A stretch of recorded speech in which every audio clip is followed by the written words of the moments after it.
میں نے آپ کی امت پر رحمت والا معاملہ کیا اور ان نمازوں میں تخفیف کی، لیکن سنیے یہ میرے نزدیک وہی 50 ہے، اللہ کی باتیں تبدیل نہیں ہوا کرتی، میرے نزدیک وہی 50 ہے۔ آپ کی امت میں سے جو 5 نمازیں پڑھے گا اس کے لیے تو 5 ہوگی، لیکن اللہ عز و جل اس کے نامہ اعمال کے اندر 50 کا ثواب لکھے گا۔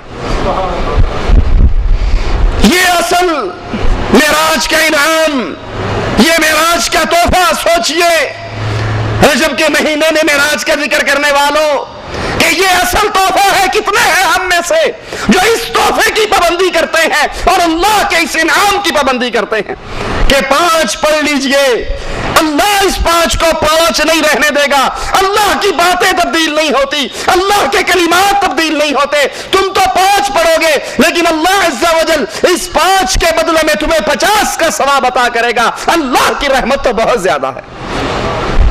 اسی موقع پر اللہ عز و جل نے اپنے رسول علیہ السلام کو یہ خوشخبری بھی سنائی، آپ کی امت میں سے جو انسان بغیر شرک کیے میرے پاس آئے گا اس کے گناہ کتنے ہوں، ایک شرک نہ ہونے کی وجہ سے میں اس کے سارے گناہوں کو معاف کر دوں گا۔ ایک نیکی کا بدلہ 10 نیکی ہے۔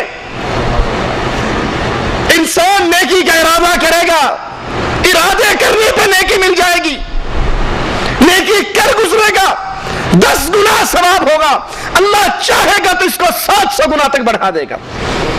برائی کا ارادہ کرے گا، برائی کا ارادہ کرنے پر برائی نہیں لکھی جائے گی، برائی کا ارادہ کرے گا، برائی کے ارادے پر گناہ نہیں لکھا جائے گا، اور اگر یہ گناہ کر گزرے گا تب بھی صرف 1 لکھا جائے گا، 2 نہیں ہوں گے۔ لیکن نیکی کا ارادہ اس پہ ثواب، نیکی کر لے 10 گنا اور چاہے تو 700 گنا تک بڑھا دے۔ اور اسی موقع پر رسول اللہ صلی اللہ علیہ وسلم کو سورۃ بقرہ کی آخری 2 آیات کی خوشخبری دی گئی، یہ خزانہ اسی موقع پر اس کی خوشخبری دی۔ رسول اللہ صلی اللہ علیہ وسلم فرماتے ہیں اسی موقع پر میں نے جبرائیل علیہ السلام کو اس کی اوریجنل اصلی شکل کے اندر اس کو اس کی اصلی حالت میں دیکھا۔ میں نے جبرائیل کے پر گننے شروع کیے، اس کے 600 پر تھے اور اس نے اپنے 600 پروں میں سے صرف 2 پر کھولے تھے اور مجھے اوپر سے کوئی چیز افق پہ سے نظر نہیں آ رہی تھی۔ اتنی ہیبت ناک اللہ کی مخلوق۔ رسول اللہ صلی اللہ علیہ وسلم مکہ کے اندر پھر واپس آتے ہیں اور کفار مکہ کو معراج کی بات بتاتے ہیں کہ اللہ عز و جل رات کے 1 پہر میں مجھے بیت اللہ سے بیت المقدس لے کر گیا، مسجد اقصیٰ لے کر گیا اور پھر وہاں سے میں آسمانوں پر گیا، جنتوں کی سیر کی، جنت کی مٹی جو مشک ہے اس کو دیکھا، جنت کی نہروں کو دیکھا، جنت کی نعمتوں کو دیکھا اور اللہ کی نشانیاں دیکھی۔ کفار مکہ کہتے یہ کوئی ماننے والی بات ہے؟ رات کے 1 پہر میں بیت اللہ سے بیت المقدس 6 مہینے کا اونٹوں کا سفر، یہ رات کے 1 پہر میں کیسے ہو سکتا؟ ابو جہل دوڑتا ہوا ابو بکر کے پاس جاتا ہے اور کہتا ہے ابو بکر کیا عقل مانتی ہے اس بات کو کوئی بندہ رات کے 1 پہر میں بیت اللہ سے چلے بیت المقدس پہ جائے، پھر آسمانوں پہ جائے، جنت دیکھے، جہنم دیکھے، واپس آ جائے؟ کیا عقل مانتی ہے؟ کیا ایسا پاسبل ہے، ممکن ہے؟ ابو بکر کہتے نہیں ایسی بات نہیں ہے، غلط ہے یہ۔ کہا پتہ ہے یہ دعویٰ کس نے کیا ہے؟ اللہ ہم سب کو ابو بکر رضی اللہ عنہ وارضاہ والا ایمان نصیب فرما دے، ان کے نقش قدم پہ چلنے کی توفیق عطا فرما دے۔ کہا پتہ ہے یہ دعویٰ کس نے کیا ہے؟ ابو بکر نے کہا کس نے کیا؟ کہا جس کو تو اپنا رسول مانتا ہے، جس کو تو اپنا نبی مانتا ہے، جس کا تو کلمہ پڑھتا ہے، محمد الرسول اللہ صلی اللہ علیہ وسلم کہتے ہیں میں رات کے 1 پہر میں بیت اللہ سے بیت المقدس گیا، آسمانوں پہ گیا، جنت اور جہنم کو دیکھا، انبیاء سے ملاقاتیں کی اور واپس آ گیا رات کے 1 پہر کے اندر۔ ابو بکر کہتے ہیں ابو جہل کیا تو نے میرے رسول سے سنا ہے؟ کیا تو نے میرے آقا سے سنا ہے؟ کہا ہاں مجھے آ کر بتایا، میں نے سنا ہے، تیرا نبی یہ کہتا ہے۔ کہا پھر ابو جہل سن لے، اللہ کی قسم کھا کر کہتا ہوں محمد جو کہتے ہیں سچ کہتے ہیں صلی اللہ علیہ وسلم۔ ابو جہل حیران، کہتا ہے ابو بکر عقل مانتی ہے؟ کہا عقل مانے نہ مانے ابو بکر کا ایمان مانتا ہے. محمد جو کہتے ہیں سچ کہتے ہیں, اس کے ہونٹوں سے جھوٹ نکلا نہیں کرتا. کیا یہ ایمان میرا اور آپ کا بھی ایمان ہے کہ اللہ کے نبی کی حدیث میرے اور آپ کے کان سے ٹکرا جائے اور میں کہوں اللہ کے نبی نے جو کہا سچ کہا, ساری دنیا سے ٹکر لی جا سکتی ہے, عقل میں بات آئے یا نہ آئے, عقل کی بات غلط ہو سکتی ہے لیکن محمد کی زبان کے جملے جھوٹ نہیں ہو سکتے صلی اللہ علیہ وسلم. کفار مکہ کہتے ہیں اچھا ٹھیک ہے, بخاری و مسلم میں یہ حدیث موجود ہے, اگر آپ کہتے ہو کہ ہم بیت المقدس میں گئے تو بتاؤ بیت المقدس کے دروازے کتنے ہیں, بیت المقدس کی کھڑکیاں کتنی ہیں, بیت المقدس کے حلیے کے بارے کے اندر کفار سوال کرنا شروع کر دیتے ہیں. محمد الرسول اللہ صلی اللہ علیہ وسلم وہ نبی جس پر اللہ وحی اتار دیتا ہے تو نبی بتا دیتے ہیں, اور اگر اللہ وحی نہ اتارے تو نبی کو پتا, عالم الغیب تو صرف ایک اللہ ہے. فلا یظہر علی غیبہ احدا الا من ارتضی من رسول, اللہ اپنی غیب کی بات کسی کو نہیں بتایا کرتا سوائے اپنے نبیوں کو, جس کو چاہتا ہے جو چاہتا ہے بتا دیتا.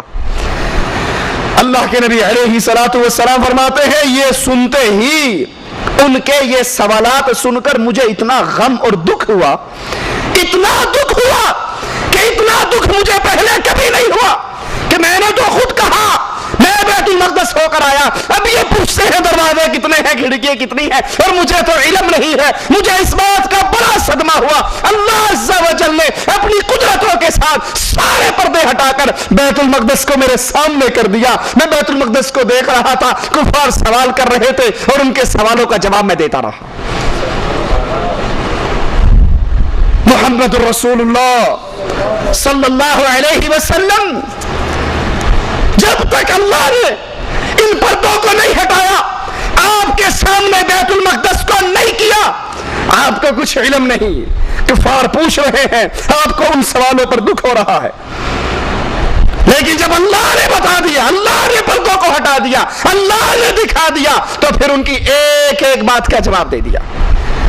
رسول اللہ صلی اللہ علیہ وسلم سے پوچھا گیا, اے اللہ کے پیارے نبی کیا آپ نے اللہ کو دیکھا ہے؟ یہی نعتیں چلتی ہیں نا, کی نہیں کیتا یار نے کی یار واسطے, رب محفلاں سجائیاں دیدار واسطے. یہ تو ساری ملاقات ہی دیدار کے لیے تو آئے تھے. حفاظت قرآن منتظر عباس نقوی شیعہ کی کتاب ہے, وہ تو اس سے آگے کہتا ہے جب معراج ہوئی اللہ کے نبی عرش پہ پہنچے تو پھر وہاں پردہ پڑا ہوا تھا. اللہ نے پوچھا یہ پردہ, رسول اللہ صلی اللہ علیہ وسلم نے پوچھا یہ پردہ کیسا ہے, تو پردہ ہٹا دیا گیا, پیچھے سے حضرت علی نمودار ہو گئے. کہا تجھے معراج پہ بلایا ہی اس لیے تاکہ علی کی ولایت تجھے سمجھا دی جائے. اللہ کے نبی سے سوال ہوتا ہے, آپ نے اللہ کو دیکھا, آپ نے اللہ کا دیدار کیا؟ رسول اللہ صلی اللہ علیہ وسلم نے فرمایا, صحیح مسلم کے اندر کتاب الایمان میں یہ روایت موجود ہے کہ میں نے تو نور کو دیکھا, اور اللہ کا حجاب, اللہ کا پردہ بھی نور ہے. اللہ اگر نور کے پردوں کو ہٹا دے تو اللہ کے چہرے کے نور سے جہاں تک نگاہ جائے ہر چیز جل کر راکھ ہو جائے. اللہ کی ایک تجلی احد پہاڑ, طور پہاڑ برداشت نہیں کر سکا. اس دنیا کا انسان دنیا کے جسم کے ساتھ, دنیا کی آنکھوں کے ساتھ اپنے رب کا دیدار نہیں کر سکتا. ہاں جب قیامت کا دن ہوگا, جنتی جنت میں جائیں گے, تو رسول اللہ صلی اللہ علیہ وسلم نے فرمایا تم اپنے اللہ کے دیدار ایسے کرو گے جیسے چودھویں کے چمکتے ہوئے چاند کو دیکھتے. حضرت عائشہ رضی اللہ تعالی عنہا فرماتی ہے, جس نے یہ کہا کہ رسول اللہ صلی اللہ علیہ وسلم نے اللہ سے ملاقات کی, اللہ کا دیدار کیا, اللہ کو دیکھا, فقد کذب علی النبی, اس نے محمد رسول اللہ پر جھوٹ بولا. یاروں نے تو عقیدے گھڑ لیے. غوث علی شاہ قلندر قادری تذکرہ غوثیہ میں لکھتا ہے, اللہ کے نبی نے جبرائیل سے پوچھا وہی عرش پہ سے کس پہ سے لے کر آتے ہو, کون دیتا ہے؟ کہا کبھی دیکھا نہیں. کہا اب جاؤ تو ذرا دیکھنا.